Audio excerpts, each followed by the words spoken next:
자, 오늘 말씀 보도록 합니다. 창세기 39장 7절 할 차례죠. 7절에서 15절까지 보도록 합니다. 영은자매님 또박또박 합니다. 무덤 일곱에 그의 주인의 아내 요셉에게 문지를 보내며 말하기를 나와 무침하자 하나라. 요셉이 거절하며 자기 주인의 아내에게 말하기를 보소서 나의 주인 집 안에서 내가 하는 일은 아는 지를 아니하고 그가 소유한 모든 것을 그가 내 손에 맡기셨으니 이 집에 나보다 더 큰 사람은 없으며 당신 말고는 나에게 아무것도 금한 것이 없으니 이는 당신이 그의 아내입니다. 그런데 내가 어찌 이 큰 악을 행하여 하나님께 죄를 지으리까 하더라. 그녀가 날마다 요셉에게 말하여도 요셉이 그녀에게 경청하지 아니하고 그녀와 동침하거나 그녀와 함께 있지도 아니하더라. 그럴 즈음에 요셉이 자기 일을 보려고 그 집에 들어갔더니 그 집안에는 사람들이 아무도 없더라. 그러자 그 여인이 그의 옷을 붙잡고 말하기를 나와 동침하자 하니 요셉이 자기 옷을 그녀의 손에 두고 도망하여 빠져나왔더라. 그녀가 요셉이 자기 옷을 그녀의 손에 두고 도망쳐 나가는 것을 보고서 자기 집의 사람들을 불러 그들에게 이야기하였으니 말하기를 보라 주인이 히브리인을 우리에게 데려와서 우리를 희롱하게 하는도다. 그가 나와 동침하려고 내게 들어오기에 내가 크게 소리 질렀더니 그는 내가 목청을 높여 소리 지르는 것을 듣고 그의 옷을 내게 주고 도망쳐 나가기니라 하고. 아멘. 자, 지난 시간에 이어서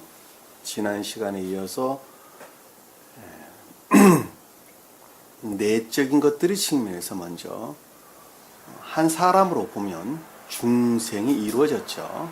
가장 높은 뜻으로 보면 주님께서 영화되셨죠. 그 말씀을 천적인 것들, 그리고 천적인 외적인, 그리고 영적인 내적인 것들, 또는 영적인 외적인, 또는 자연적인 내적인, 또 자연적인 외적인 것들의 측면에서 오늘 지금 우리가 공부하고 있는 부분들은 자연적인 외적인 것들의 측면에서 주님께서 어떻게 영화하셨느냐라고 하는 것입니다. 그러니까 이 가장 궁극적으로 주님께서 영화되시는 것은 이미 먼저 내적으로 다 영화가 되신 거예요.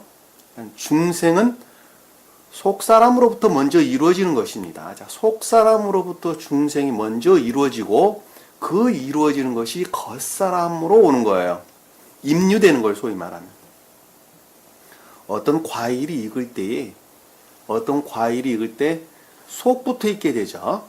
씨를 중심으로 해서 속부터 익게 됩니다. 단맛이 나기 시작합니다. 질서예요, 질서. 겉부터 단맛 나는 것 없어요. 수박도 한번 보세요. 속부터 단맛을 내기 시작해서 겉으로 번져서 궁극적인 끝까지 단맛을 내게 되죠. 그러니까 이 자연의 질서하고 한 사람이 중생하는 것하고 똑같아요. 하나도 안 달라요. 그러니까 가장 본질적으로 극내적인 것으로부터 주님에 대해서 시인되고 고백되어지는 거예요. 어디 측면에서? 선이라는 측면에서, 의지라고 하는 측면에서 시인되고 고백되어진단 말입니다. 그 의지라는 측면에서 시인되고 고백되어지는 것을 속사람 그러는 거예요. 그 속사람이 천적이고 영적인 것들을 일컫는단 말입니다. 그렇죠? 자, 이 천적이고 영적인 것들이 시인되고 고백되어지는 것으로부터 영적인 내적이고 영적인 외적인 것들이 시인되고 고백되는 거예요. 이해가 되셨죠? 무슨 말씀인지. 자, 영적인 내적이고 영적인 외적인 것들이 시인되고 고백되어지는 것으로부터 자연적인 내적이고 자연적인 외적인 것들이 시인되고 고백된단 말입니다. 근데 이 자연적인 것들은 삶이라는 측면에서 완전해지는 거예요. 삶이라는 측면에서. 완전이라는 말은 사실 사용해서는 안 되는데 그냥 편의상 쓰는 것입니다. 그러니까 삶이라는 측면에서 중생되어지는 것을 일컫는 말씀의 뜻이란 말입니다. 중생되어집니까? 그러니까 삶이라는 측면에서 중생이 되려면은 반드시 영적이고 천적인 것들, 영적인 것들에 속한 천적인 것 또는 영적인 것들이 삶이라는 측면에서 수용되어져야 되고, 그리고 그것들이 반드시 삶 속에 적용되어져야 된다는 것을 우리는 명확하게 이해할 수 있단 말입니다. 그 삶을 가리켜서 뭐라고 그러느냐? 자연적인 것들이다. 그래요. 자연적인 선이란 말로 설명이 돼서 나옵니다. 왜 자연적인 선이 삶하고 똑같은 것입니까? 자연적인 선이라고 하는 것은 우리 본문에서는 뭐라고 이야기했어요? 보디발의 집이다 그랬죠. 보디발의 집. 예, 보디발의 집이다 라고 하는 것은 겉사람에 속한 기억지의 의지라는 측면에서 내면적인 또는 내적인 것들을 일컫는다 말입니다. 의지와 이해가 있는데, 겉사람은 의지와 이해가 있는데, 의지는 선을 담는 그릇이요. 주님 사랑을 담는 그릇으로 존재한단 말입니다. 그리고 이해라고 하는 측면은 진리를 수용하는 그릇으로 적용하는, 그릇으로 존재한단 말이에요. 그러니까 요셉이 보디발의 집이라고 하는 집은 의지 측면에서 우리 마음을 가리킨다고 제가 그동안에 수도 없이 설명을 드렸어요. 어디에서나 다 똑같아요. 집, 바이트, 히브리어로는 바이트라는 단어를 쓰는데, 베이트 또는 바이트 그게 그겁니다. 다. 의지라는 측면에서 우리 마음을 가리킬 때 집이다 이렇게 이야기하는 거예요. 그러니까 그 집에 요셉이 관리인이 됐다. 요셉이 손에 모든 것을 다 맡겼다. 관리인이 그 모든 소유를 그 능력, 그 요셉의 손 아래 두었다. 라고 하는 것은 자연적인 선이라는 측면에서 어떤 상태에 있었다는 거야? 주님으로 말미암는 영적인 천적인 것들이 적용 상태에 있었다.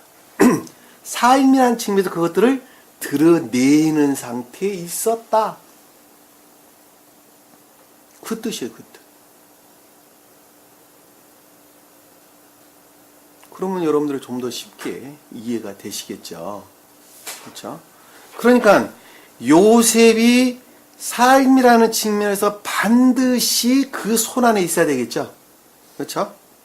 자연적인 선이라는 측면에서 볼 때 요셉에 속한, 요셉이 표징되는 영적인 천적인 것들이 능력 안에 반드시 있어야 되겠죠. 근데 중생이라는 측면에서 볼 때에는 그것들의 삶 가운데 적용되지 않는 것들이 있어요, 없어요? 적용해서 벗어나고자 하는 것들이 있다니까. 있어요. 있어. 그러니까 영적이고 천적인 것들의 적용 상태에 있을 때에는 주님께서 섭리하셨죠. 그리고 형통케 하셨죠. 왜냐하면 주님께서 다 주장하시고 인도하시고 이미 다 예비하시고 준비하셨던 것들이기 때문에 모든 것들이 형통 안에 있었단 말입니다. 그런데 그 영적이고 천적인 것들이 통치 밖에 있던 어떤 성품들이 있단 말입니다. 이해가 되시죠? 무슨 말씀인지. 그 통치 밖에 있는 그 어떤 것들이 끊임없는 유혹이 있을 수 있어요, 없어요? 이때니까. 자, 그 끊임없는 유혹에 속한 것들을 가리켜서 우리 본문장에서 공부를 할 때 누구라고 설명돼서 나오냐면 주인의 아내 이렇게 돼서 나옵니다. 주인의 아내. 여인이요, 여인. 누구를 유혹하는? 요셉을 유혹하는 아내라니까. 그 말을 다른 말로 설명을 하면 요셉은 영적인 자연적인 것들을 가리키는 말씀의 뜻이고, 왜냐하면 이미 선이라는 측면에서 적용되어 있는 영적인 자연적인 선에 속한 진리들을 가리키는 말씀의 뜻이고, 그리고 요셉을 유혹하는 주인의 아내는 유전적인 자연적인 것들에 속한 진리를 가리킨다라고 하는 것을 잘 볼 수가 있어요. 유전적인 성품이에요. 그러니까 유전적인 것들로부터 비롯된 자연적인 선에 속한 진리들, 주님으로 말미암는 것이 아니에요. 그것들이 내 안에서 어떻게 하는 거예요? 서로가 싸우는 거예요, 사실은. 전쟁하고 있는 거예요, 전쟁하고 있는 거. 그 말씀이 가르침이 오늘 본문장의 핵심이에요. 오늘 본문장 가르침의 핵심이에요. 그러면 말씀을 통해서 그것이 어떻게 궁극적으로 주님께서 우리에게 가르침을 주고 있는 것인가 하는 것을 한번 살펴보도록 하겠습니다. 머리에 정리되셨죠? 충분히 정리되셨죠? 자, 7절에 보니까 이런 일들 후에, 자, 이런 일들 후라는 것은 앞에 어떤 일이 있었다는 거죠? 아까 설명드렸던 모든 것들을 요셉의 손에 맡기고, 자, 자연적인 선이라는 측면에서 영적인 것들에 속한 또는 영적인 천적인 것들의 능력가 안에 있었고, 그렇죠? 자, 영적인 자연적인 상태에 있었고, 영적인 자연적인 선에 속한 진리 안에 있었고, 다 하나로 이해해도 상관없어요. 진리의 능력가 안에 있었고, 그쵸? 이런 일들이라는 말은 지금 그런 다음에 후예요. 그리고 그가 먹는 음식 외에는 그가 가진 것은 무엇이든지 알지 못하였더라. 자, 선이 전유되는 것 이외에는 어느 것들에도 관심사항이 아니었다는 것이었죠. 아니었다는 것. 그러니까 주님으로 말미암아 선들이 전유되는 것, 그러니까 선이라 삶이라는 측면에서 선들을 드러내는 것 이외에는 그 어느 것에도 관심사항이 없었어요. 그것이 지금 우리 본문장 7절 1절에 보면 이런 일들 후에라는 그와 같은 상태의 어떤 연속적인 것, 계속적인 것을 지금 우리에게 설명해 주고 있다라고 하는 것을 지금 우리 본문장에서 우리가 쉽게 이해해 볼 수가 있다라고 하는 것입니다. 그랬더니 그 뒤에 이제 흘러나오는 말을 보니까 그의 주인의 아내가 요셉에게 눈길을 보내며 말하기를, 자, 여기서 그의 주인은 누구예요? 요셉의 주인이 누구였어요? 보디발이었죠. 보디발이 그의 주인이었죠. 근데 여기서 아내는 그 보디발과 결합되어 있는 교회에 속한 것들이죠. 소위 말하면 진리들이죠. 진리들. 그러니까 자연적인 선과 결합된 진리다라고 하는 것을 잘 볼 수 있어요. 근데 왜 이것이 유전적인 자연적인 선에 속한 진리냐라고 하면 이미 요셉이 내려오기 전부터 결합되어 있었던 거예요. 그랬어요? 안 그랬어요? 그랬죠. 요셉이 이미 보디발의 집에 종으로 오기 전에, 경호대장 보디발의 집에 종으로 오기 전에 이미 결합되어 있었던 것이란 말입니다. 그러니까 나라거나 한 사람 보면 이미 유전적인 속성들로부터 유전적인 자연적인 선에 속한 진리들이 이미 있었다니까.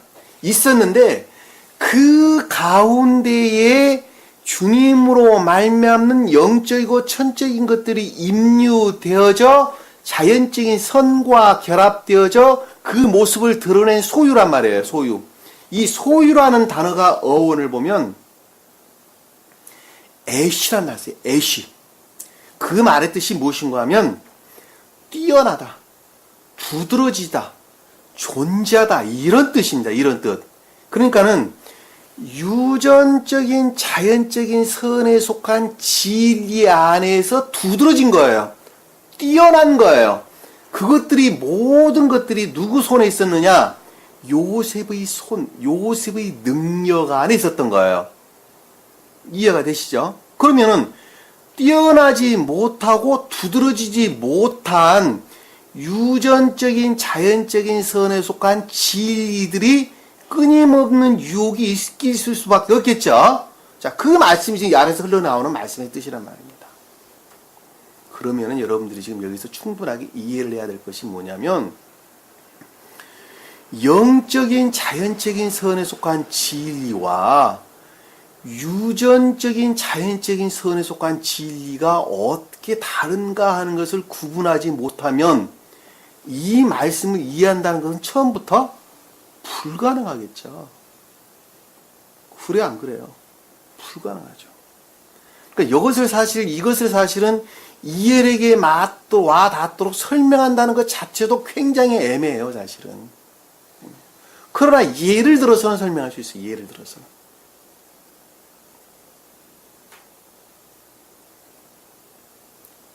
자, 몇 가지 예를 들어 제가 설명을 드리겠습니다.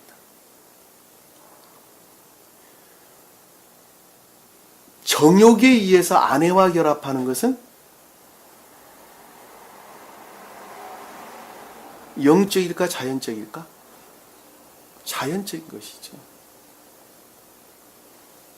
정욕이라는 욕망으로부터 아내와 결합하는 것은 영적인 것이 아닌 자연적인 것이죠. 근데 아내를 사랑하는 마음에서 아내와 결합하는 것은 영적이고 자연적인 것이죠. 그래 안 그래요? 그러니까는 정욕위에서 아내와 결합한다는 것이나 정욕위에서 외간 여자들과 결합한다는 말도 똑같죠. 어디서 다 비롯되는 거예요? 감관에서 비롯된 그 정욕으로 말미암아 결합되는 지극히 자연적인 것들이죠. 그리고 감관적인 것들이죠. 성경 말씀이 그것으로 다 유화되고 더럽혀진 거예요. 그러니까 간음한다 라는 말씀의 뜻이 다른 것들이 아니라 그 감관에서 비롯된 것들로부터, 감관에서 비롯된 정욕이나 탐욕, 욕망 이런 것들이 그 본질로 자리 잡고 있어 성경 말씀을 보고 이해하는 것으로부터 진리들이 이화되고 더럽혀지는 것을 뜻하는 것입니다. 그거는 지극히 자연적인 것들이고 감관적인 것들이란 말입니다.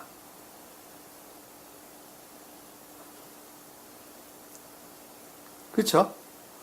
그러니까 성경 말씀이 이화되고 더럽혀질 수밖에 없는 이유는 바로 거기에서 비롯된 거예요. 거기에서. 그러니까 성경에서 간음한다 라는 말이 성경 진리, 이 성경 말씀이 이화되고 더럽혀지는 것 또는 모독되어지는 것 이외에는 다른 것을 뜻하는 것이 아니다 라고 하는 것을 우리가 쉽게 이해해 볼 수가 있단 말입니다. 자, 친구를 돕는다. 그 성품을 전혀 고려하지 아니하고 친구를 그냥 돕는 것은 자연적인 것이죠. 자연적인 것. 그러나 친구의 성품을 충분하게 고려해서 그 자가 선한 자인가 악한 자인가 하는 것을 충분하게 고려를 해서 그를 돕는 행위는 영적이고 자연적인 것이 되겠죠. 그렇죠. 자, 성경에 보면 가난한 자를 도와라 라고 기록되는 말씀이 많이 있죠. 과부도 도와야 되고 그 다음에 고아들도 도와야 됩니다. 그리고 가난한 자들께도 도와야 돼요. 물질로 도와야 돼요. 물질로 도와야 돼요. 그럼에도 불구하고 그 사람이 어떠한 사람인지 고려하지 아니하고 단순하게 돕는 것은 지극히 자연적인 것이죠. 그런데 그 어떤 한 사람의 성품을 고려해서 선한 사람인가 악한 사람인가를 충분하게 고려해서 선한 사람에게 물질로 돕는 것은 영적이고 자연적인 것이죠. 영적이고 자연적인 것입니다. 이렇게 분별되는 거예요. 그러니까 자연적인 사람의 속성들은 나면서부터 배우고 익히고 터득했던 것들로부터 기억지에 저장된 지식들로부터 단순하게 가난한 사람들을 생각하고 단순하게 고아들을 생각하고 단순하게 과부들을 생각한단 말입니다. 그리고 단순하게 교회를 생각해요. 단순하게 예배에 관한 것들을 생각해요. 단순하게 친구에 관한 것들 이상 생각하지 않아요. 그리고 돕는 자들이에요. 그러나 영적이고 자연적인 사람들은 그 한 사람의 성품이 선한 사람이냐 선하지 않은 것이냐라는 것을 먼저 고려하는 것입니다. 먼저 고려하는 거예요. 그리고 선하지 않은 자들에게 돕는 것은 오히려 뭘 하는 거예요? 악을 행하는 거예요. 악을 행하는 거. 왜냐하면 선하지 않는 악한 자를 돕는 것은 그 도와주는 것으로부터 오히려 악한 행동을 하도록 조장하는 결과를 빚기 때문에 그렇단 말입니다. 그럼 악한 자들은 어떻게 도와야 됩니까? 갱신시키는 것을 도우는 거예요. 교도소에 갈 자들은 교도소로 가도록 만들어주는 것. 소년 보호원에 가야 될 어린 학생들은, 청소년들은 소년 보호원에 가도록 여기서 해주는 것. 그것이 돕는 거예요. 그들을 돕는 거예요. 그러면 가난한 자들은 굶어 죽으란 말입니까? 그건 나라에서 할 일이라니까. 나라에서 할 일이에요. 내가 할 일이 아니에요. 나는 나라를 사랑하면 되는 거예요. 나라를 사랑하면. 나라를 사랑한다라는 말씀의 뜻은 공정하고 공평하게 사는 거예요. 그것이 나라를 사랑하는 거예요. 왜? 공정하고 공평하게 사는 것이 법을 잘 지키는 것이기 때문입니다. 이해가 되시죠? 무슨 말인지? 그러니까는 그런 자들을 돕고 안 돕고 하는 것은 나라에서 할 일이지 내가 할 일이 아니에요. 나는 어떻게 살아요? 나는 공정하고 공평하게 사업을 하는 사람이라면 공정하고 공평하게 부당한 방법으로 이득을 취해서는 안 되고 공정하게 공평하게 살아야 된단 말입니다. 그리고 사업을 해야 된다는 거예요. 직장에 다니는 사람도 마찬가지예요.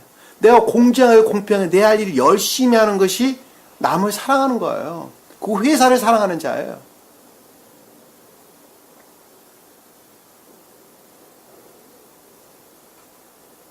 자연적인 선이라고 볼 때 영적인 자연적인 선에 속한 사람은 여기서 지금 설명하고 있는 요셉의 손에 모든 것을 맡긴 보디발의 집이라고 하는 측면에서 볼 때에 그것들이 능력 안에, 요셉의 능력 안에 있는 사람들은 회사에서 만약에 일을 한다. 직장 다니는 사람이다. 라고 한다면 공평하고 공정하게 열심히 일하는 것, 그것 자체의 기쁨을 느끼는 거예요. 그것 자체의 기쁨이 있어요. 그리고 그것 자체에 뭐가 있어요? 행복이 있다니까. 왜? 그것이 곧 주님의 나라이기 때문인 거예요. 그런데 반대로 유전적인 자연적인 선에 속한 진리 안에 있는 자들은, 다시 말씀드리면 영적인 자연적인 선에 속한 진리로부터 분리되어진 유전적인 자연적인 선에 속한 진리 안에 있는 자들은 완전히 상황이 바뀌어 나타납니다. 왜냐하면 그들이 회사를 다니면서 사업을 하면서 일하는 목적이 완전히 다르기 때문에 그러는 거예요. 그 목적은 뭐냐? 물질에 속한, 그리고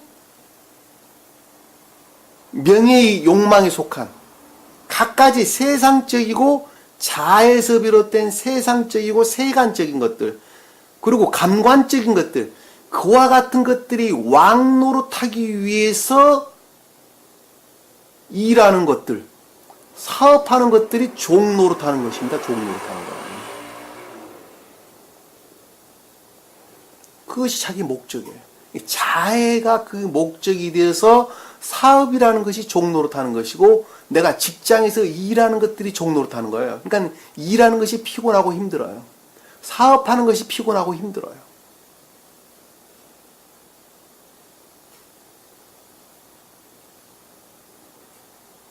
그러나 영적인 자연적인 사람, 영적인 자연적인 것들에 속한 진리를 행하는 사람은 사업하는 그 자체도 기쁘고 일하는 것 자체도 기뻐요.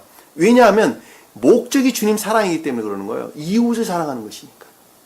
그 자들은 물질에 대해서 욕심이 있어요, 없어요? 없다니까.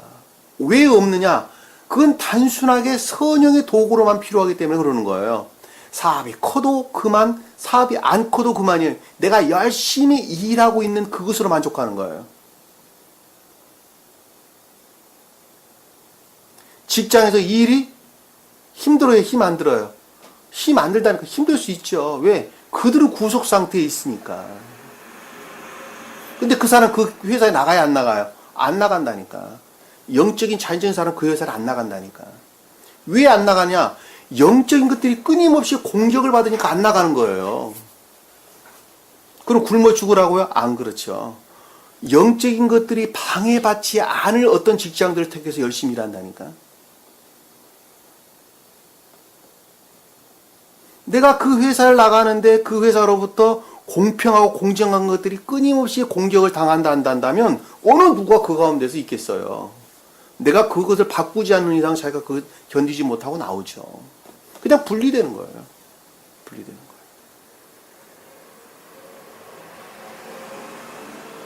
왜? 거기에 더 이상 있을 이유가 없으니까.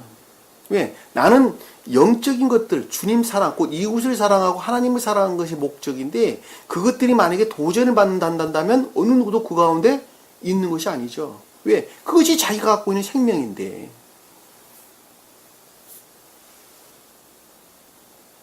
생명에 속한 것들은 있잖아요. 도전을 받게 되면 결코 용납되지가 않죠. 결코 용납되지가 않습니다.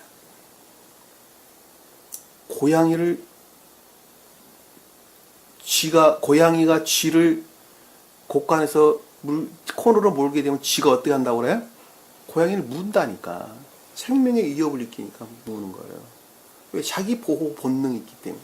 그러니까 주님께 속한 생명이 영적이고 자연적인 것들 안에 주님 사랑이라고 하는 천계적인 생명이라고 하는 주님의 사랑이 자리 잡고 있는 그 어떤 한 사람은 외부로부터 공격을 받게 되면 결코 그 가운데 머물러 있지 않습니다. 바로 분리됩니다. 바로 분리됩니다. 그러면 최소한 어떤 경우에 그 머물러 있느냐? 최소한 공격받지 않는 조건에서 머물러 있는 거예요. 같이 할 수 있어요. 한마디로 말하면.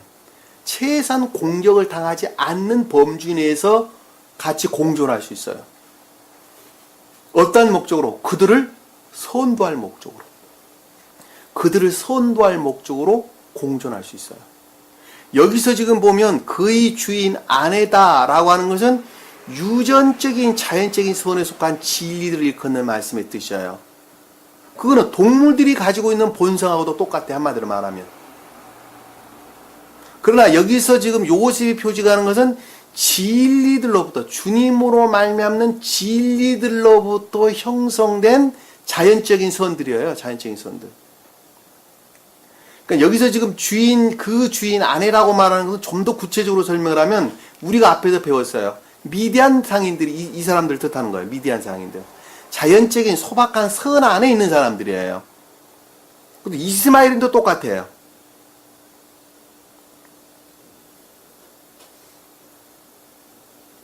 그들은 철저하게 영적인 것과 자연적인 것들이라는 측면에서 볼 때 분리되어 있다는 것을 우리가 명확하게 이해할 수 있습니다.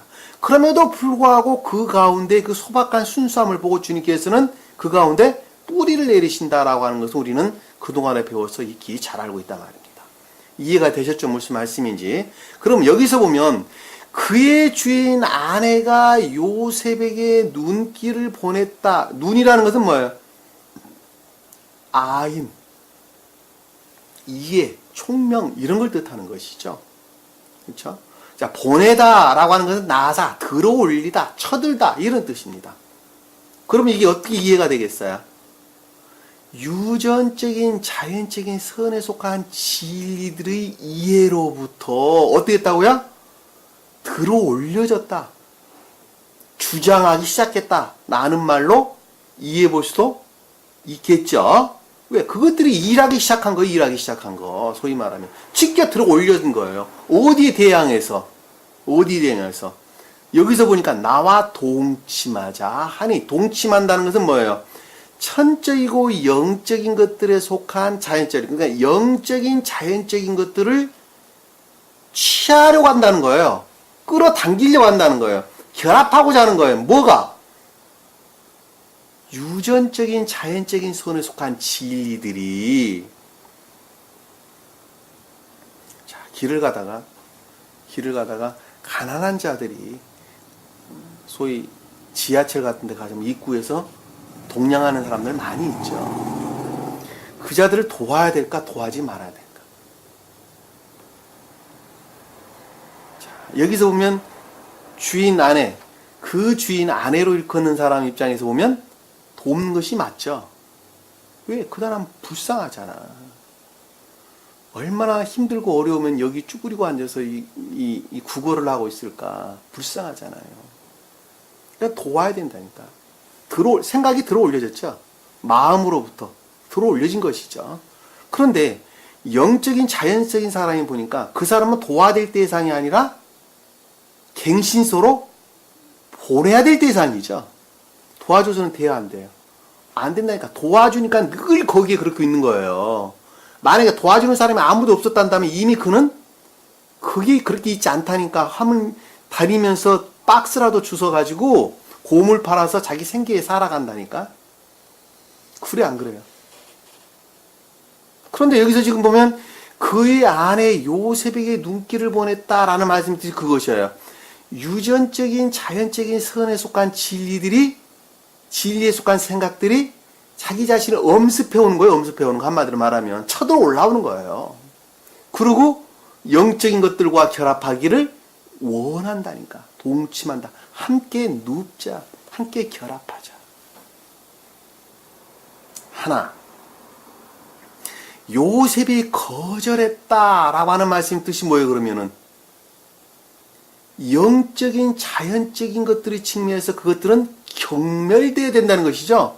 경멸. 미워지는, 한마디로 그것들을 해서는 그렇게 안 된다는 것이죠. 안 된다. 코 같은 결과들을 드러내서는 안 된다는 거. 경멸하는 거예요. 한마디로 말하면. 경멸하는 거. 자기 주인의 아내에게 말하기를, 자, 고와 같은 것들에 대해서 생각하기를, 자, 유전적인 자연적인 선에 속한 진리들에 대해서 생각하기를. 나의 주인이 집 안에서 내가 하는 일을 아는 채 아니하고, 자, 나의 주인이 내가 하는 일이라고 하는 것은 자연적인 선의 측면에서 영적이고 천적인 것들이 능력 안에 있었다는 것이죠. 철저하게 있었다는 것이죠. 왜? 아는 채를 전혀 하지 않았다고 했으니까. 그러니까 여기서 자연적인 선이라는 측면에서 요셉의 손 안에 있었다. 영적이고 영적인 것들에 속한 천적인 것들의 능력 안에 철저하게 있었는데 아는 채 아니하고 그가 소유한, 자, 그것으로부터 뛰어난, 두드러진, 도드라진, 소유한 모든 것을 그의 손에 맡기셨으니, 자, 영적이고 천적인 자연적인 능력 안에 있었으니, 자연적인 것들이 능력 안에 있었으니. 이해가 되셨죠? 무슨 말씀인지. 이 유전적인 자연적인 선에 속한 진리 안에 있는 자들을 또 생각이 나서 몇 가지 말씀을 드리고자 하는데, 예배를 드린다 라고 하는 것은 자연적인 것이죠. 그렇죠? 근데 삶에 속한 예배로부터 외적인, 예전적인 예배에 참여하는 사람은 영적인, 자연적인 선 안에 있는 사람이죠. 그렇죠? 자, 교회 안에 있는 성물들은 거룩하죠. 그래, 안 그래요?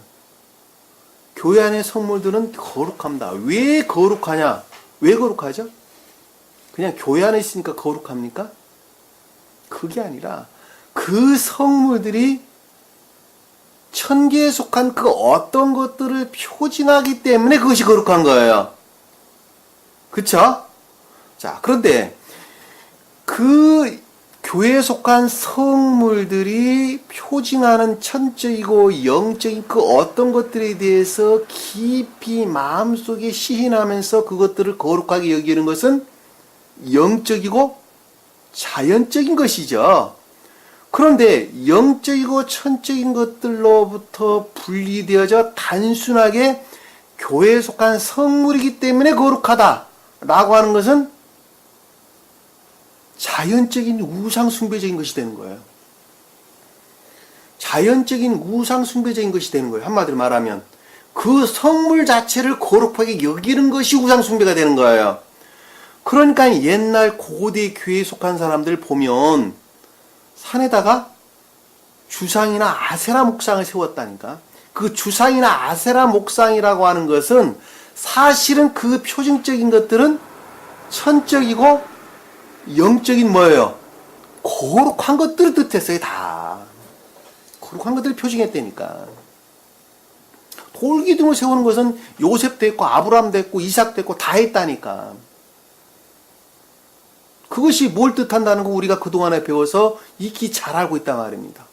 그런데 그 영적이고 천적인 것들이 소멸돼 버리고 단순하게 외적인 돌 기둥만 남다 보니까 그것 자체를 믿는 뭐로 바뀌어버린 거예요? 우상 숭배적인 것으로 바뀌어버렸다니까. 지금 교회의 모습이 그러는 거예요. 지금 교회의 모습이.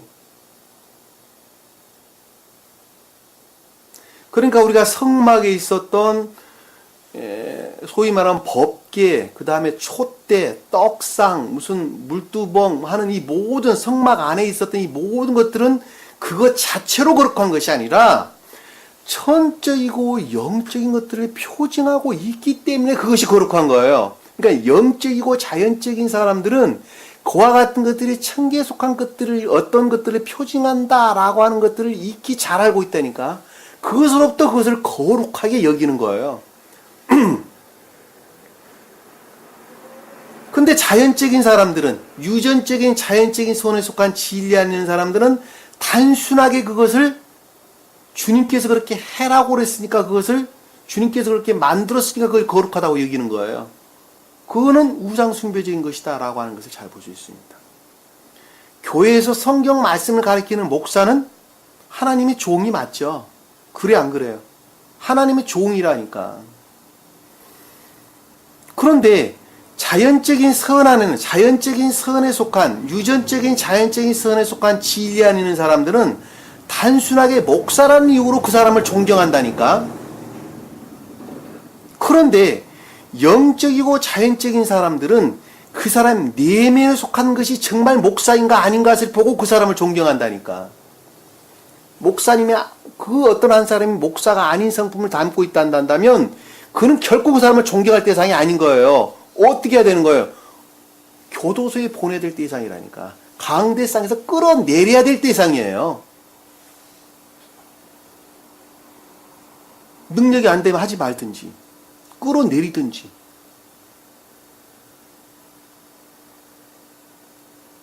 교회에 왜 분란이 일어나요? 그런 것 때문에 분란이 일어나요. 어떤 자는 저 목사님 안 된다. 어떤 사람은 저 하나님이 세운 종인데 그럴 수는 없다. 그러는 거예요. 그래도 그게 두 개 다투는 거예요, 서로. 그냥 목사파가 있고 장로파가 있고 그렇잖아요.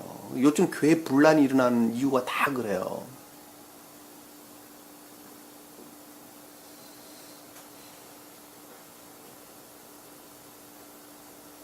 그런데 끊임없이 유전적인 자연적인 소원에 속한 진리들이 유혹한다. 유혹한. 더더군다나 성경에서 가난한 자를 돕는다. 고아들을 돕는다. 과부들을 돕는다. 라고 하는 것은 영적인 것들 위에는 다른 것 뜻하지 않습니다. 영적인 것들. 다시 말씀드리면 가난한 자는 천계에 관한 애정 가운데 있는 자들이에요. 천계에 속한 것들이 내 안에 아무것도 갖고 있지 못해. 선이나 선에서 부를 땐 진리에 속한 것들이 아무것도 내한테 없어요. 그것들에 대한 열망 가운데 있는 자다가 가난한 자예요. 과부들은 선한 진리 안에 있으나 선 안에 있지 못하는 거예요. 선에 속한 진리 안에 있기를 간절히 원하는 자. 그 자가 과부예요.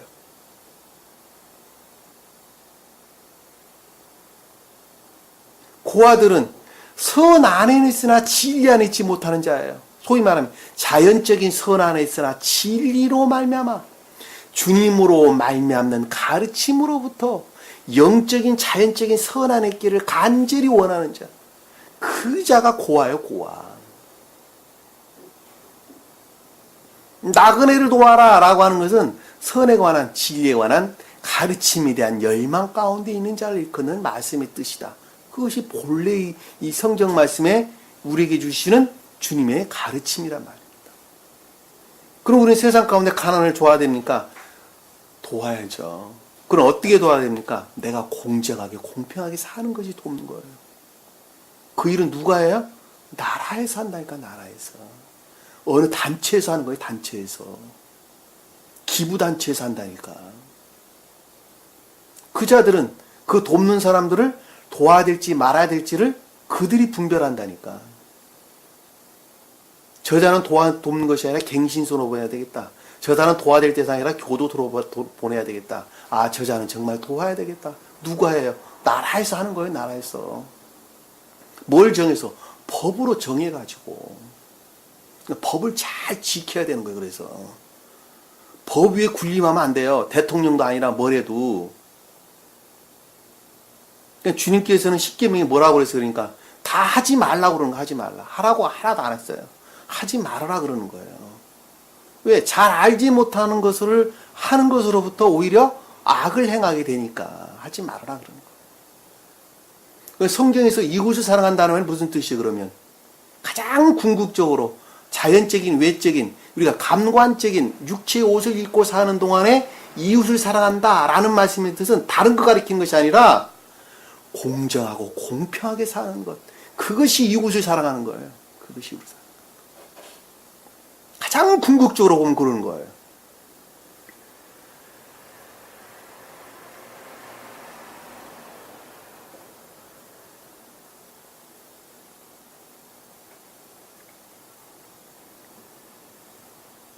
그럼 모든 것들을 그 안에 초점을 두는 것입니다.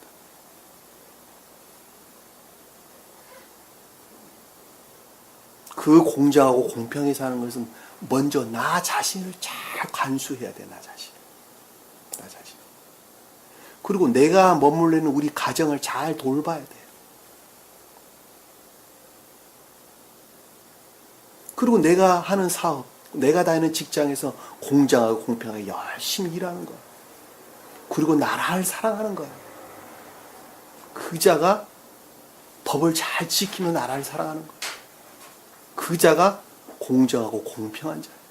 그 자가 이웃을 사랑하는 자예요. 왜? 내가 공정하고 공평하게 사는 것만큼 이웃들이 손해를 보지 않을 것이니까. 그것이 인애에 속한 교리입니다. 인애에 속한 교리.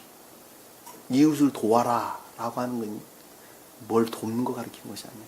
그럼에도 불구하고 영적인 것들의 측면에서 볼 때에 그와 같은 것들이 토대가 되어서 그 위에 생명을 다해서 하나님을 사랑하고 이웃을 사랑하라 라고 하는 영적인 가르침들이 그 가운데 있는 거예요. 무엇이 토대가 돼서? 공정과 공평의 토대가 돼서 그 위에 영적인 것들이 이루어지는데 그 영적인 것들은 영적으로 가난한 자들에게 돕는 것이고 영적으로 고아들을 돕는 것이고 영적으로 과부들을 돕는 것이고 영적으로 나그네 된 자들을 돕는 거예요. 무엇이 기초가 돼서? 공정과 공평이 가장 밑바닥 영적인 것들을 이루는 토대 위에 그것을 짓는 것입니다.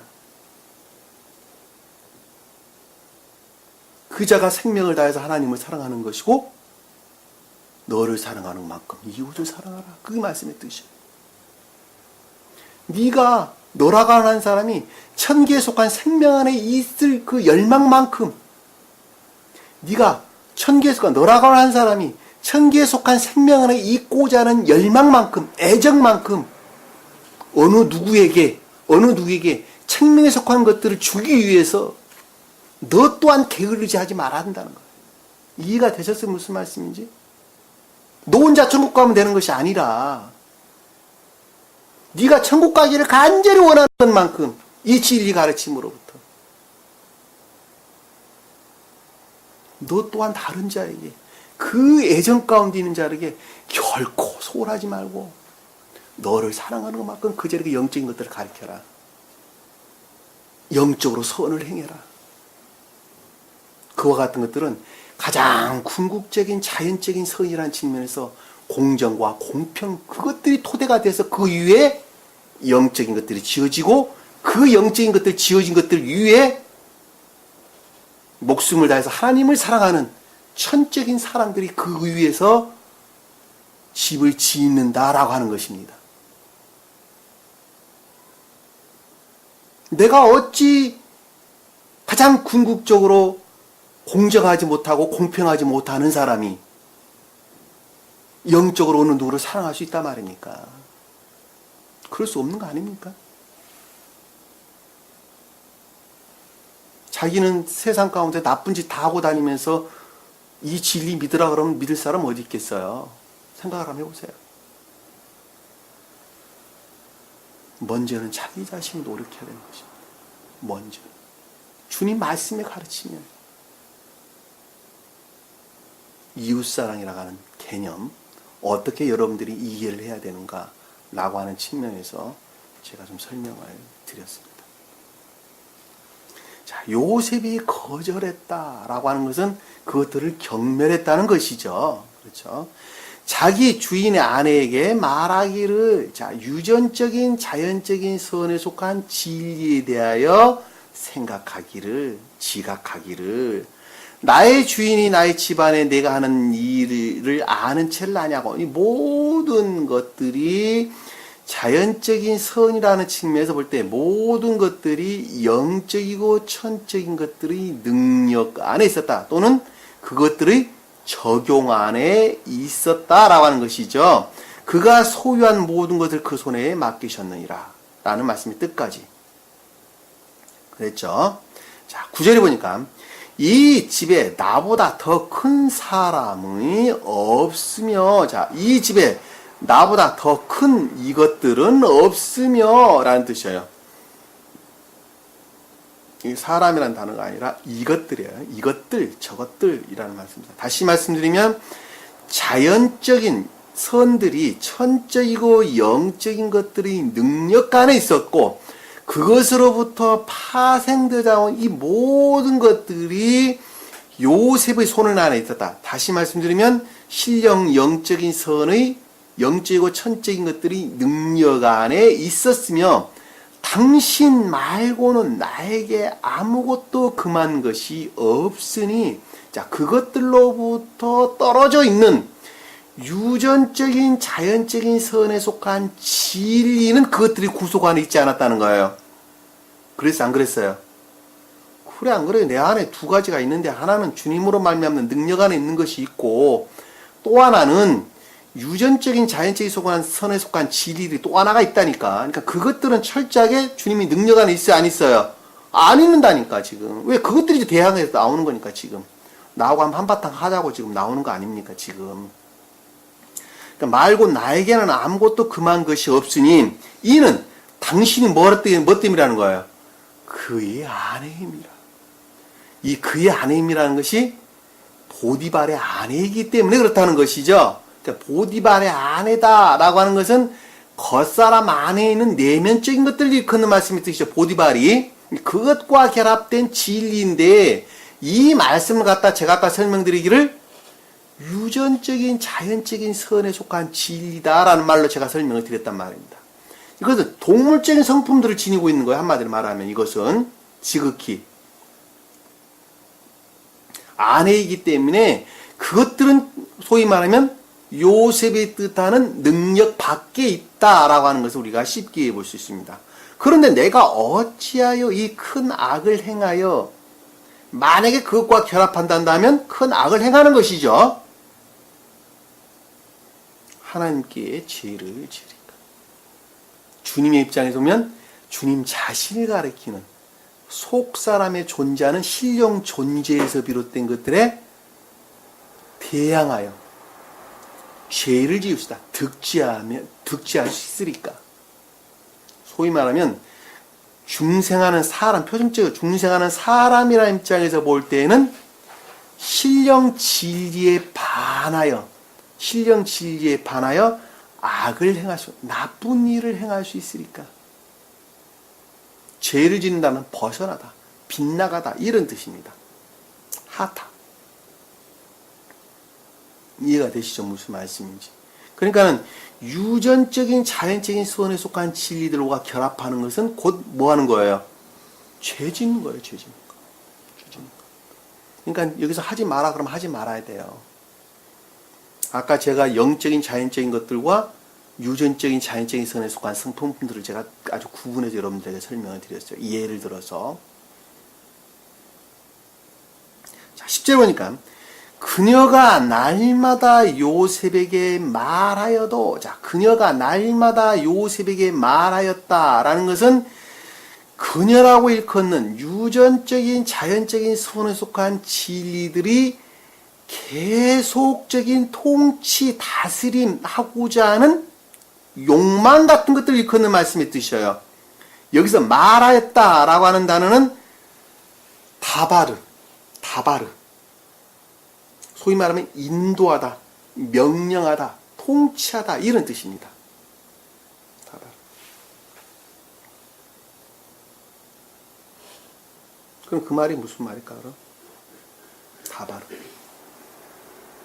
유전적인 자연적인 선에 속한 지위들이 계속적으로 통치하기를 원한다는 것이죠. 그래 안 그래요?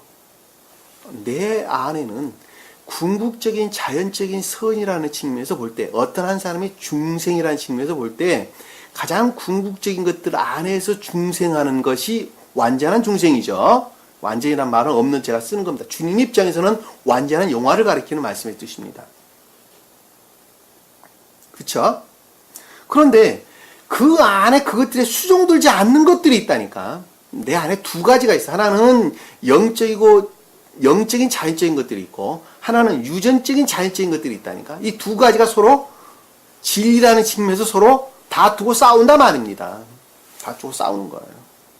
그리고 이제 다음 시간에 보면 궁극적으로 요셉이 어디에 갇히게 되는 거예요? 감옥에 갇히게 된다니까. 누가 왕노릇하게 되는 거예요? 유전적인 자연적인 속한 진리들이 왕노릇하는 것으로 바뀌는 거예요. 그러니까 다시 요셉이 반드시 어떻게 돼야 되는 거예요? 총리가 돼야 된다니까. 국무총리가 돼야 돼요. 다 모든 것들을 다스리는 자가 돼야 된단 말입니다. 요셉에게 말하여도 라는 말씀의 뜻은 계속적으로 유전적인 자연적인 선에 속한 진리들이 통치하기를 원한다는 것이죠. 통치하기를 유혹한다, 원한다 라고 하는 것입니다. 요셉이 그녀에게 경청하지 아니하고, 자, 요셉이 그녀에게 경청하지 아니하였다라는 것은 그것들 안에 절대로 어떻게 했다고요? 샤마, 경청, 샤마, 순종하지 아니하였다. 경청하지 아니하였다. 순종하지 아니하였다.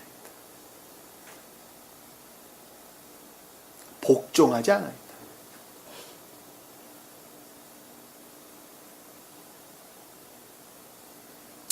그녀와 동침하거나 그녀와 함께 있지도 아니하더라. 그녀가 동침한다라는 것은 가까이 있지도 아니하였고, 가까이 있다는, 동침이라는 가까이 있다는 거예요. 가까이 결합하지도 아니하였고 함께 있지도 아니하였더라. 자, 그와 같은 것들을 마음 가운데도 두지 아니하였더라. 그 뜻이에요. 가까이 있지도 아니하였고 그것을 내 마음 가운데도 두지도 아니하였더라. 마음 가운데 두지 아니하였더라. 절대로 마음 가운데 두지 아니하였더라.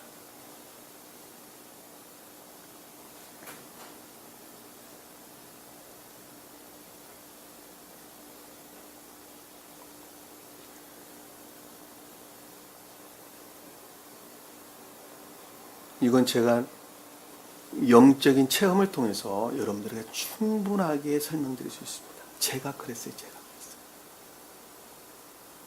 그게 작년 말 정도 그런 유혹이 끊임없이 제게 왔습니다. 아주 단호했습니다. 요셉이 단호한 것처럼 단호했어요. 주님의 일을 하는데 방해하는 것이라면 집사람 아니라 자식이라도 나는 끊어내겠다.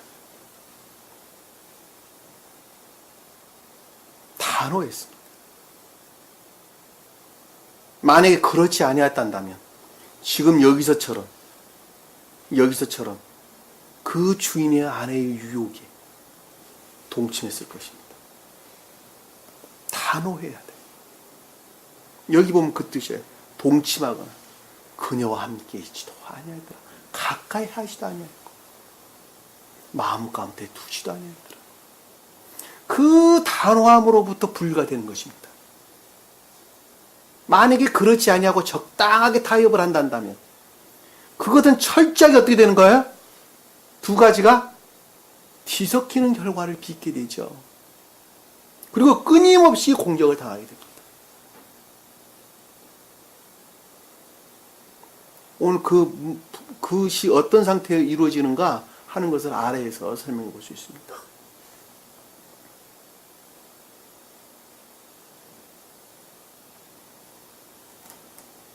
11절을 보니까 그럴 즈음에 그와 같은 상태에 있을 때 계속적인 상태죠. 계속적인 상태.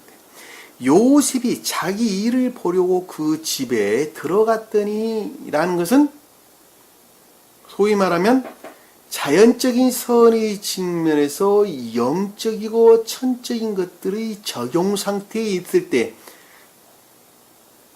가리키는 거죠. 일이라고 하는 것은 뭐예요? 일. 아사, 어떤 결과에 대한 설명이죠. 노동하다, 일하다 라고 하는 것은 삶이라는 측면에서 자연적인 선들이 영적이고 천적인 것들이 능력 안에 있을 때를 일컫는 말씀의 뜻이란 말입니다. 그랬는데 그 집안에는 사람이 아무도 없더라다. 그 집안에는 누구를? 요셉을 도울 사람이 아무도 없었다. 이 말은 원어를 보면 그 집에는 사람도 없고 그 집에는 남편도 없더라 이 뜻이에요. 원어에는 이렇게 구분되어 있어요. 그 집에는 사람도 없었고 그 집에는 누구도 없었다고요? 남편도 없었다니까. 남편도. 근데 이 문장하고 안 맞아. 요셉에 갑자기 남편이 나오냔 말이에요. 그러니까는 여기서는 그냥 하나로 줄여가지고 사람이라고 그러는데 여기 말은 이 뜻입니다. 주님께서는 오직 홀로 싸우셨다는 거예요. 주님께서 오직 홀로 싸우셨다는 거예요. 여기서 사람은 진리라는 측면에서, 남편은 선이라는 측면에서, 오직 주님은 주님 자신 홀로 지옥의 속성들을 다 물리치시고 영화되셨다. 그 말씀이에요. 그 말씀. 근데 사람은 그래야 안 그래요? 주님이라고 하는 돕는 자가 있다니까. 사람은 주님이 도와줘요. 그럼 내가 그렇게 한 겁니까? 아니라니까. 나를 도와주시는 주님이 결단하도록 하시는 거예요. 만약에 영적인 것들을 방해하는 자연적인 것들이 있다면 나는 그 어느 누구를 막론하고 다 잘라내겠다. 나로부터 멀리 떨쳐내겠다. 나하고 누가 결정했어요? 내가 했어요? 아니라니까. 주님이 그렇게 하시도록 하신 거예요. 주님이. 그런데 여기서는 뭐라고 그랬어요? 그런데 사람도 없었고 남편도 없었다.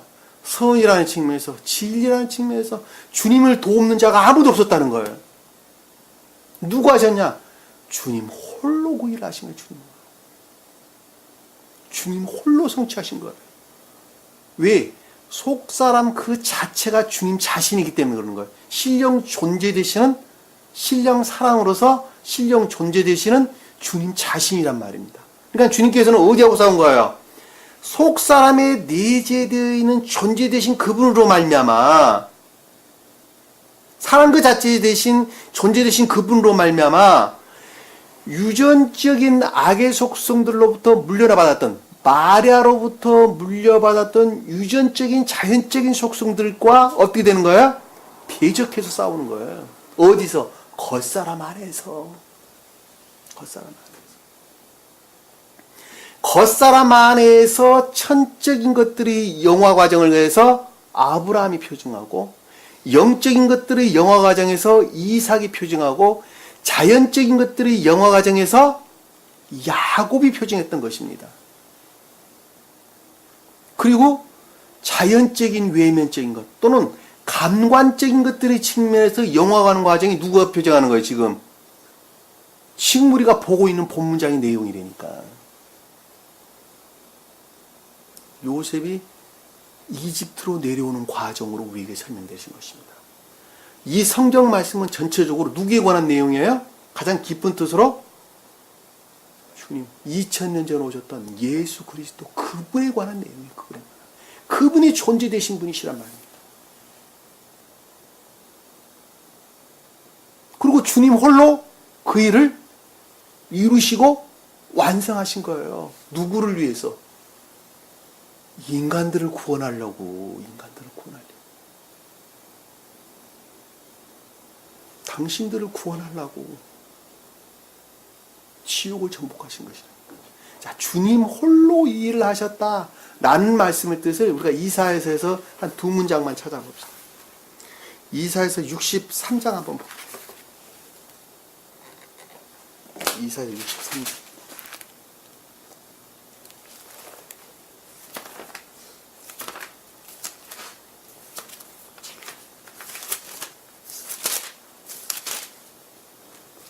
(63장) 1절 한번 제가 보도록 하겠습니다. 보스라에서 물들인 옷을 입고 에돔에서 오는 이가 누구인가? 여기서 신령 인성으로서 신령 자연적인 선의 측면에서 신령 인성으로서 주님을 가리키는 거예요. 한마디로 예수 그리스도 그분을 가리키는 거예요. 에돔에서 오신 분이 누구신가?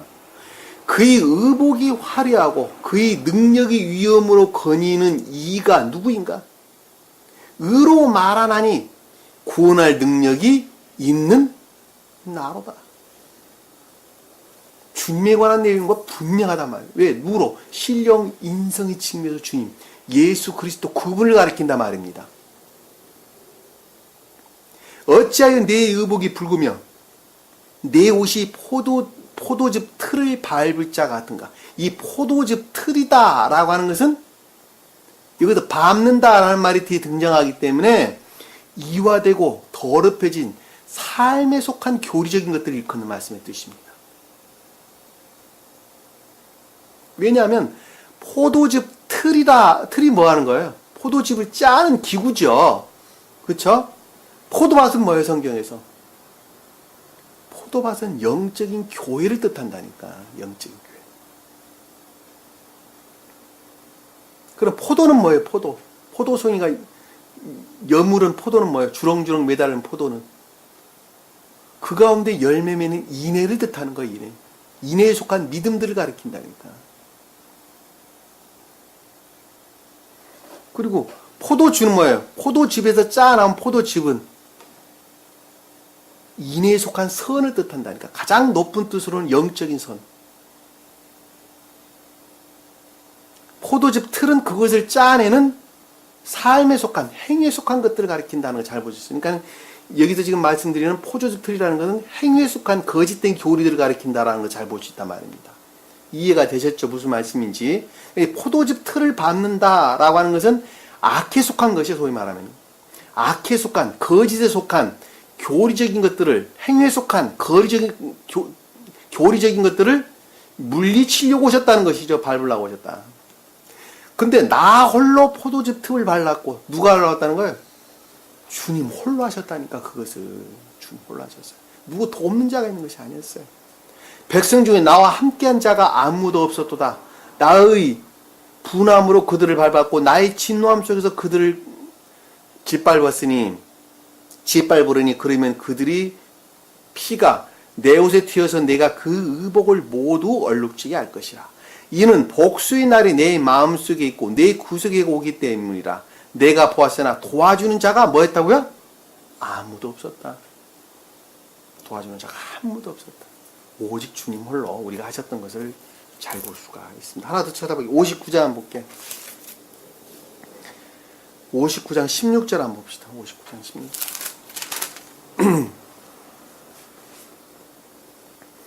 주께서 사람이 없음을 보시고 중보자가 없는 것을 이상히 여기셨으므로 자기 팔로 자신에게 구원을 가져왔고, 뭘로요?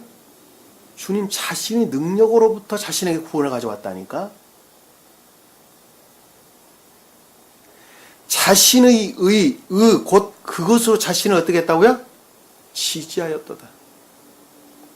그의 의를 흉배에 입으시고 구원의 투구를 자기 머리에 쓰시며 복수의 의복을 입으시고 열심으로 겉옷을 지으셨도다. 사랑과 지혜와 자연적인 진리에 대한 설명인 것을 잘 볼 수 있습니다.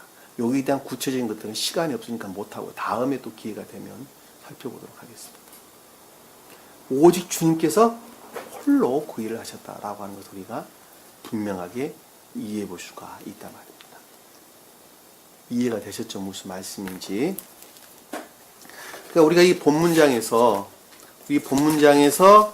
볼 때에 집에 들어갔는데 집에 사람이 아무도 없었다라고 하는 사람이라고 하는 것은 선에 관한 진리에 관해서 오직 주님 홀로 그 일을 하셨다라고 하는 것을 우리는 잘 볼 수가 있단 말입니다. 이해가 되셨죠? 무슨 말씀인지. 왜냐하면 이 본문 말씀은 가장 깊은 뜻으로 2000년 전에 오셨던 예수 그리스도 그분의 영화에 대해서 가장 궁극적인 자연적인 외적인 것들의 측면에서 어떻게 주님께서 영화되셨는가 라고 하는 측면에서 우리에게 지금 가르침을 주고 있는 것이기 때문입니다. 그러나 그것의 뜻은 표준적으로 한 사람이 중생이라는 측면에서 가장 궁극적으로 자연적인 외적인 것들이 어떻게 중생되어져 가는가 라고 하는 것으로 우리가 이해해도 아무런 상관이 없다고 하는 것입니다. 이해가 되셨죠? 무슨 말씀인지. 또 하나는 가장 궁극적인 자연적인 감관적인 것들에 머물러 있는 요즘 세상 사람들이 진리들이 시인되어지고 고백되어져 마음으로부터 시인되어지고 고백되어지는 것으로부터 어떻게 중생이 이루어지는가라고 하는 차원에서도 여러분들이 좀 더 깊게 생각을 해봐야 한다라고 하는 것을 우리가 쉽게 볼 수 있습니다. 자, 12절을 보니까 그러자 그 여인이 그 옷을 붙잡고 말하기를, 여기서 붙잡았다라는 말씀은 이미 사로잡았다는 뜻이에요. 이미 사로잡았다. 휘두르다, 사로잡았다.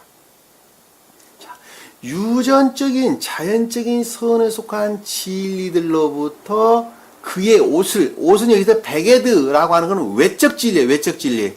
다시 말씀드리면 성경 말씀의 문자적인 뜻들은 지극히 감관에 일치하죠. 그래 안 그래요? 성경 말씀의 문자적인 뜻에 속한 이 모든 것들을 휘어잡고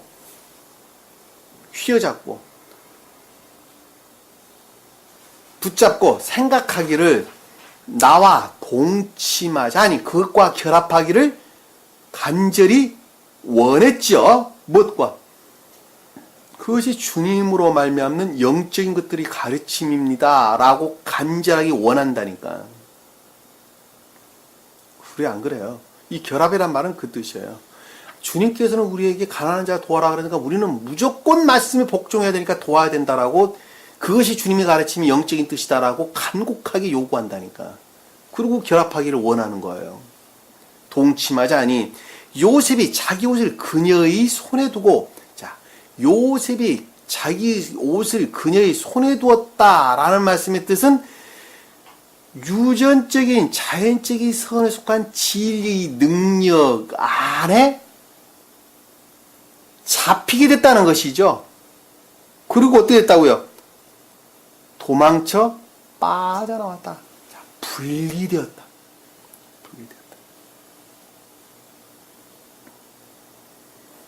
이런 상태가 일어나지 아니하면 철저하게 어떻게 되는 거예요? 이화되고 더럽혀지는 거예요. 이화되고 더럽혀지는 거예요.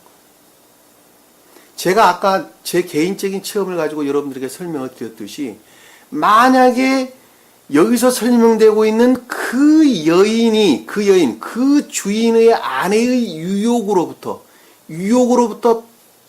대단한 결정, 소위 말하면 단호한 결정을 하지 아니하고 동침하게 된다면, 결합하게 된다면, 천적이고 영적인 것들은 철저하게 그 가운데서 모독당하고 이화될 수밖에 없습니다.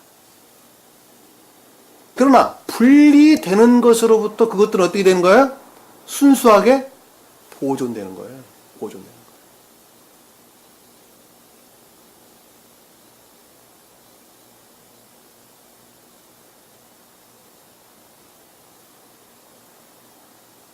스베드보리 사도께서는 이 부분을 갖다가 방어적인 수단이 진리들로부터 어떻게 했다고요?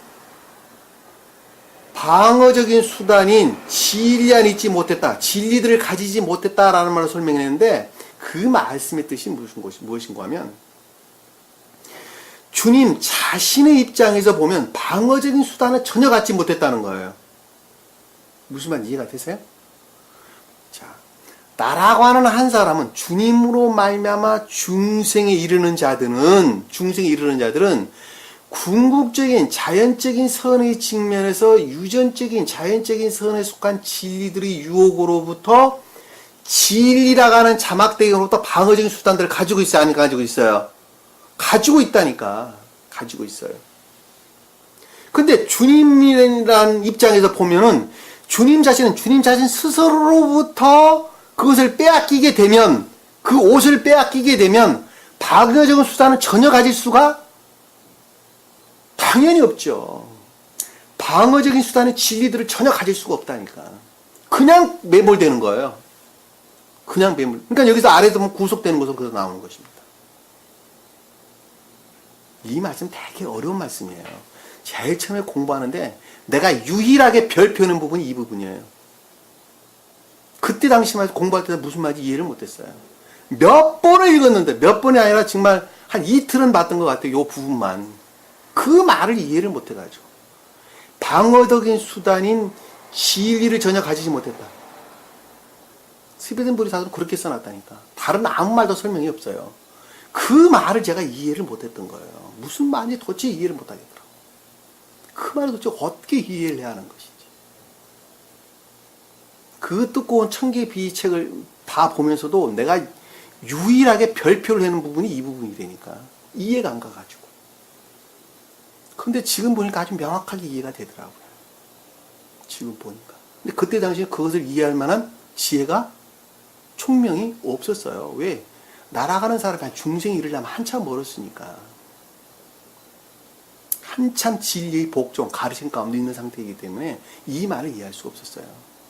근데 중생 한자들만 알아요. 중생 한자들. 중생 과정이 있는 사람도 중생 한자예요. 무슨 말 이해가 되시죠? 중생은 완료형이 아니에요. 진행형이에요. 진행형. 주님만이 완료하셨어요. 주님만이. 여기서 지금 방어적 수단에 속한 진리들을 갖지 못했다라는 말씀의 뜻은 주님 자신의 입장에서 볼 때에는 그것들을 대항할 만한 그 어떤 것도 같이 갖고 있지 못했다는 것입니다. 이해가 되셨죠? 무슨 말씀인지.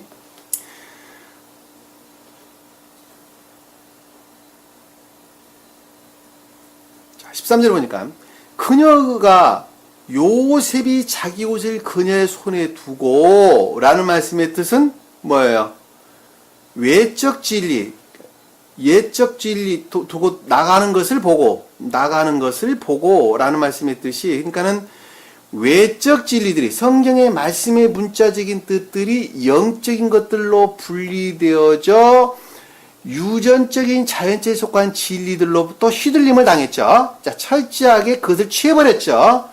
취한 것을 그것들로 능력 안에 있게 됐죠. 그래서 그 손에 두고 자, 도망쳐 나가는 것을 보고 분리되어져 떨어져 나가는 것들에 대해서 마음속으로부터 깊게 생각하기를 보고라는 것은 라하, 이에 속한 생각이 아니라 마음에 속한 생각이에요. 성경에 라흐라는 단어를 쓰는데 히브리어 언어를 보면 이 라흐라고 하는 단어는 이에 속한 어떤 생각이 아니라 의지에 속한 어떤 지각이에요. 그러니까 마음으로부터 비롯된 어떤 생각이에요.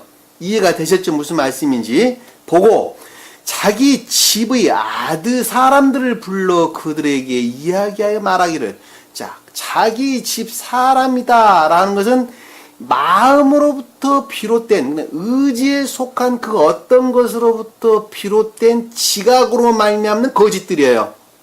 그래 안 그래요? 거짓이라니까. 왜냐하면 여기서 지금 자기 집은 자기라고 하는 것은 그 주인의 아내, 그 여인을 일컫는 말씀의 뜻이란 말입니다. 근데 그것으로부터 그 집 사람들을 불러 그들에게 이야기했다는 말씀의 뜻은 그 마음으로부터 어떤 것들을 생각을 했는데 그것으로부터 파생되어 나온 거짓들로부터, 이 사람은 에노시.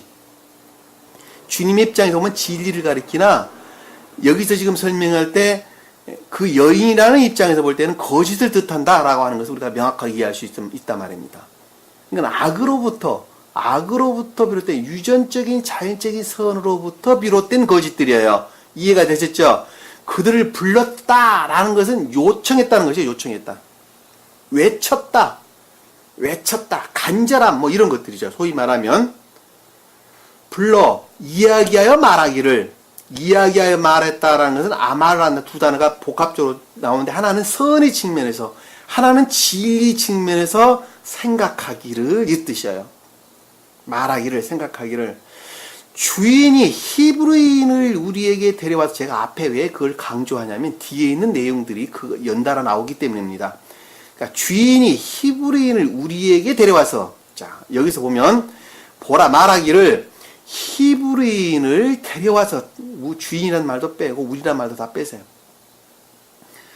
보라, 히브리인을 데려왔다라는 말씀의 뜻은 히브리인을 종으로 데려왔다는 것이죠. 그래, 안 그래요? 지금 종으로 데려왔잖아요. 근데 종이 지금 주인 역할을 하고 있는 거 아닙니까? 자, 자연적인, 유전적인, 자연적인 선에 속한 진리 안에 있는 자들은 영적인 것들이 뭐예요? 다? 영적인 것들이 뭐예요? 종이라니까, 종. 누구를 우러를? 자기 자신을 우러를 종이라니까. 감관에서 비롯된 이 모든 것들이 주인 행세하는 것이 자아죠. 영적인 것들은 철저하게 자아에 수종들기 위해서 필요한 종의 역할을 한다니까, 종의 역할을 하는 거예요. 뒤바뀌어 있다니까, 질서가 뒤바뀌어져 있는 거예요. 그런 사람들은 대표적인 것이 뭐예요? 육이 죽으면 영도 같이 죽는다. 왜?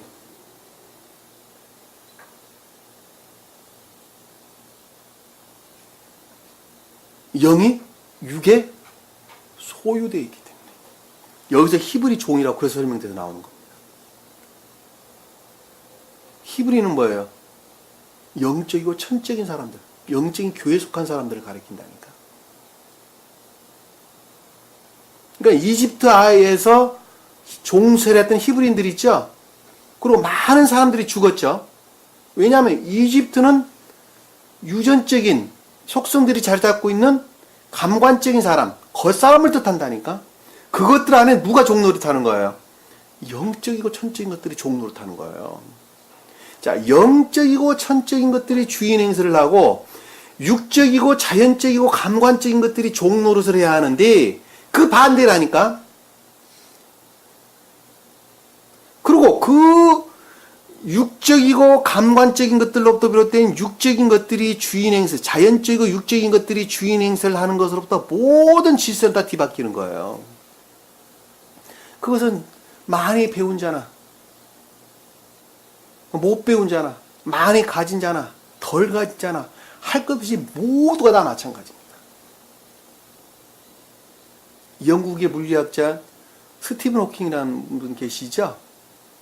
뭐 근육 위축되는 병을 알아가지고 휠체어 타고 다니면서 했던 무슨 캠브리지 대학의 무슨 뭐 석좌 교수인가 무슨 교수인가 하는 물리학 박사 있잖아요. 그분이 한 내용 중에 신문에 난 내용을 한번 보니까 종교라고 하는 것, 신이라고 하는 것은 인간들이 이유안을 얻고자 만들어낸 가상이라는 것이죠. 가식적이고 가상적인 거라는 거예요. 존재하지 않는다는 거예요. 영은 존재하지 않는다는 거예요. 그분 입에서 나온 말이니까. 세계적인 물리학자.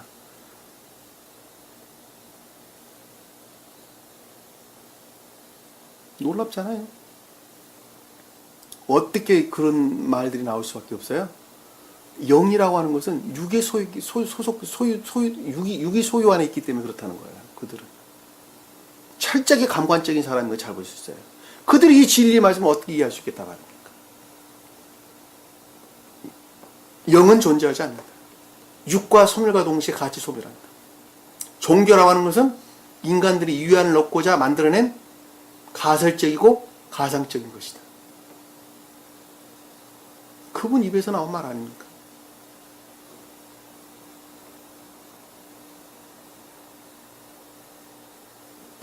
히브리인을 종 삼는 거예요. 그리고 영에 속한 모든 것들이 종 노릇하는 거예요. 누구를 우러를? 자기 육체를 우러를 종으로. 그럼에도 불구하고 육은 영의 도구인 것이 분명하단 말입니다. 왜? 영이 시키는 대로 육이 하니까. 그것이 질서예요. 질서. 그런 사람들이 성경 말씀 이해한다는 것은 하늘의 별을 따는 것보다 더 힘듭니다. 자기가 아무리 세상적으로 똑똑하고 잘나고 많이 배우고 덜 배우고 문제가 아니에요. 합리적인 것들이 결여되어 있기 때문에. 그런 자들은 정말 우둔한 자란 말이에요. 지혜 있는 자를 가리키는 것이 아니에요. 성경에서 지혜 있는 자들은 저 너머의 세계에 대해서 아는 자들. 감관을 떠나서 저 영의 사람이 생명이 뭐라는 것을 아는 자들. 그 자가 지혜 있는 자예요. 요즘은 지혜 있는 자, 지식인들, 뭐 하는 사람들이에요? 다 세상에 잘 나가는 사람들, 세상적인 것들을 아주 약삭빠르게 잘하는 사람들이 똑똑하고 능력 있는 자죠. 세상 지식으로 풍성한 자이 지식인이고 지혜 있는 자라고 그들은 말하지 않습니까? 그럼에도 불구하고 태국 교회 때 아주 1억 년 전에 살았던 우리 인류의 조상들은 훨씬 지혜 있는 사람보다 지혜 있는 자였어요. 그들은 인터넷도 없었어요. 자동차도 없었어요. 그저 자연과 더불어 살았다니까. 그리고 저 천계에 대해서 아주 잘 알았어요. 천사들과 대화하면서 살았어요. 그 자들이 지혜 있는 자예요. 성경에서 말하는 월계관을 쓴 자들이라니까. 그럼 지금 있는 자들은 두 권을 두른 자 두 권, 광적인 그들의 교리 안에 있다니까. 광적인 그들의 지식 안에 있는 거예요. 한마디로 인터넷 없을 때에, 인터넷 문화가 없었을 때에 우리 쉽게 말하면 우리 아버지 세대들, 그분들은 무식한 사람들입니까? 인터넷 모르니까 무식한 사람입니까? 말이 안 되잖아요. 그럼 인터넷 잘하는 사람이 유식하고 똑똑하고 잘난 사람입니까? 지금 현대 과학에, 현대 문화에 여러 가지 것들을 아주 잘 알고 똑똑하고 하는 사람들이 유식한 사람이고 그거 모르는 사람은 무식한 사람입니까? 아니잖아요. 말이 잘못됐잖아요.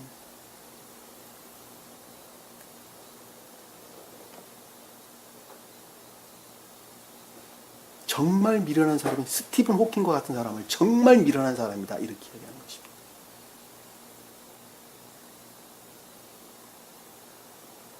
지혜 있는 자는 저 너머의 세계를 그려볼 줄 아는 자, 그 자가 지혜 있는 자입니다. 히브리인을 우리에게 데려와서 희롱하는도다. 라는 것은 고와 같은 것들에 대해서 어떻게 했다고요? 경멸했다. 왜? 거꾸로 지금 거짓말로 지금 하고 있는 것이기 때문에 경멸하고 있는 것입니다. 소위 말하는. 아닌 것을 사실인 것처럼 말하는 것은 그 자를 경멸하는 것이죠. 증오하고 미워하는 것이죠. 왜? 자기 탐욕을 채울 욕심으로 어떤 것들을 했는데 그것들에 순종하지 않으면 그 자를 어떻게 한다고요? 다 증오하고 미워하고 경멸한다니까. 자아의 속성이 그래요. 친구가 필요합니다. 왜? 나의 어떤 목적을 위해서, 내 자아에 속하는 어떤 목적을 위해서 친구가 필요한 거예요. 근데 그 목적을 채워줄 친구로서 그 자가 충분하지 아니한다면, 만약에 그것을 거역한다면, 그 자는 그 친구를 철저하게 증오한단 말입니다. 망하는 것에서 기쁨과 쾌락을 느낀다니까? 인간의 본성이에요. 그것은 정치인들 세계에서는 아주 분명하게 드러납니다. 그들은 목적에서 결합하는 거예요. 야당들이 요즘 하나 결합하는데 무엇 때문에? 그들은 목적에서 결합하는 거예요. 그 목적이 채워지면 상대방이 망해야지 그들은 기쁨과 쾌락을 그 가운데서 느낀단 말입니다. 철저하게 지옥의 집단이에요.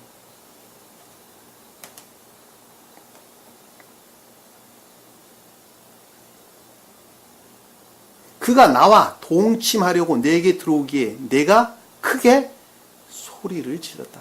철저하게 매우 큰 혐오나 경멸 같은 것을 가리킨다라고 하는 것을 잘 볼 수 있습니다. 다시 말씀드리면 영적이고 천적인 것들에 속한 소위 말하는 영적인 자연적인 선들, 그러니까 영적이고 천적인 것들에서 비롯된 영적인 자연적인 선들에 대해서 철저하게 혐오하고 반감을 가지고 있고 매우 큰 증오를 가지고 있다라고 하는 것을 잘 볼 수가 있습니다. 그것이 자연적인 사람들의 성품입니다. 왜? 자기 자신을 우러를 목적으로 더 이상 그 어떤 진리들이 소용이 없을 때 그것은 철저하게 그것을 부정합니다. 그리고 한날에 다 쓰레기통에 버려버립니다.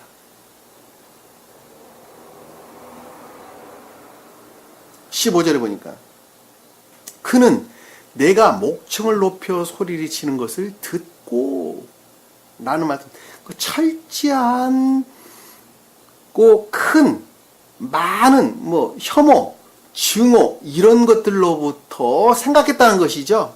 듣고 라고 하는 것은 지각하다, 생각하다 이런 뜻입니다. 내가 말을 할 때에는 마음에 속한 것이 생각에 미치고 생각에 속한 것들이 마음에 나오죠. 말로 나오죠. 상대 쪽에서는 그 말을 귀로 듣지요. 자, 그것을 지각하는 것으로부터 마음에 심고 마음에 심는 것으로부터 행동을 옮기죠. 서로 교류하는 것입니다. 이해가 되셨어요? 안 되셨어요? 지각했다라는 것은 그 혐오, 그 다음에 무슨 반감, 경멸 이런 것들로부터 어떤 것들이 상호 교류되었다는 말씀이 드시죠. 이해해 볼 수 있단 말이죠. 그렇죠? 교류되어죠. 듣고 그의 옷을 내게 두고 도망쳐 나갔느니라 하더라. 자, 그의 옷을 내게 두고 도망쳐 나갔다라는 말씀의 뜻은 여기서 그의 옷이라는 것은 요셉 옷을 가리키는 것이죠. 외적 진리. 소위 말하면 가장 궁극적인 외적 진리라는 측면에서 완전히 영적이고 천적인 또는 영적인 자연적인 선에 속한 진리들이 어떻게 됐다고요? 제거되고 분리되어졌더라.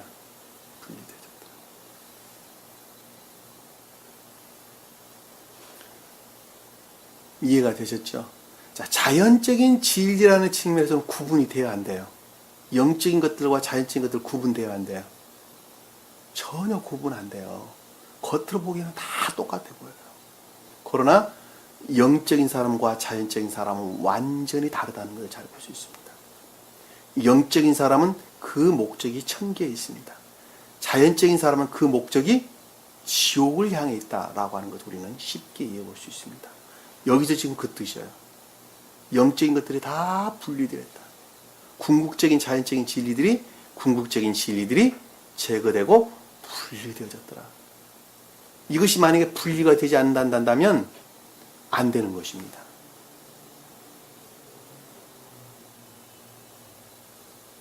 근데 사실은 분리라는 것 말은 사실 안 어울려요. 중생이라는 입장에서 보면 철저하게 구속 상태에 놓이는 것입니다. 영적인 것들이 가장 궁극적인 자연적인 것들이 구속 상태에 놓이는 것입니다. 그것들이 수종드는 상태로 바뀌는 것입니다. 쉽게 말하면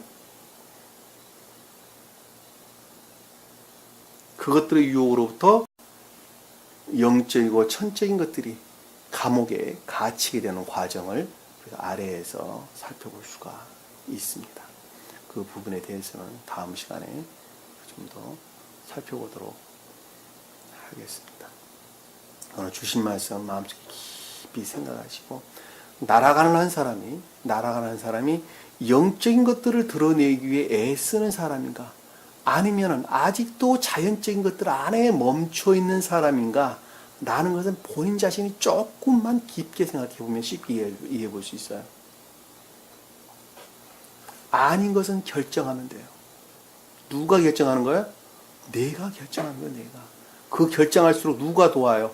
주님을 향한 열망 가운데 있을 때, 주님을 향한 애정 가운데 주님께서 그렇게 하도록, 결단하도록 돕는다니까, 우리에게. 보혜사로 오시는 거예요. 돕는 자로 오신단 말이에요.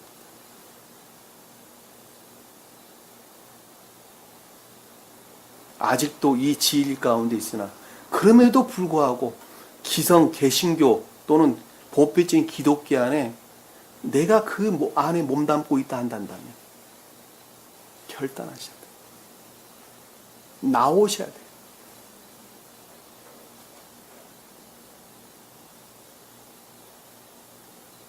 (1년이) 가도 2년이 가도 아직도 그 가운데 있다 한다면 그 사람은 주님께 속한 사람이 아닙니다. 제가 단호하게 말씀드리지만 아닙니다. 때가 되면 결정하겠죠. 그런 사람 때가 돼도 결정 못합니다.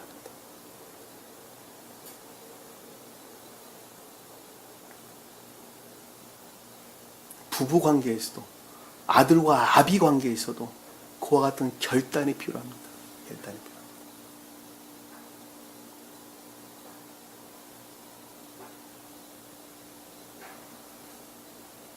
하물며 교회 나가는 거 결단 못한다면 그거는 심각한 것이죠. 오늘 주신 말씀 마음속에 깊이 하시고 한 주간도 승리하는 저와 여러분 되기를 간절히 축원합니다. 기도합니다. 사랑의 주님, 오늘도 주님께서 저에게 귀한 말씀 주실 것 감사드립니다. 날아가는 한 사람을 다시 한번 깊게 생각해보는 귀한 시간 될 수 있도록 주님께서 축복해 주옵소서. 그래야 악한 것들은 끊어내는 결단을 저희들에게 허락해 주옵소서. 그것이 곧 이 땅 가운데 천국을 이루는 기초인 것을, 초석인 것을 다시 한번 저희는 깊게 배웁니다. 남은 시간도 주께서 함께 해주시며 믿사오며 예수님 이름으로 기도드립니다. 주기도문합니다. 하늘에 계신 우리 아버지, 이름을 거룩히 여김을 받으시오며 나라의 마옵시며 뜻이 하늘에서 이룬 것 같이 땅에서도 이루어지리라. 오늘날 우리에게 일용할 양식을 주옵시고 우리가 우리에게 죄진 자를 사하여 줄 것 같이 우리 죄를 사하여 주옵시고 우리를 시험에 들게 하지 마옵시며 다만 악에서 구하옵소서. 나라와 권세와 영광이 아버지께 영원히 싸움나이다. 아멘.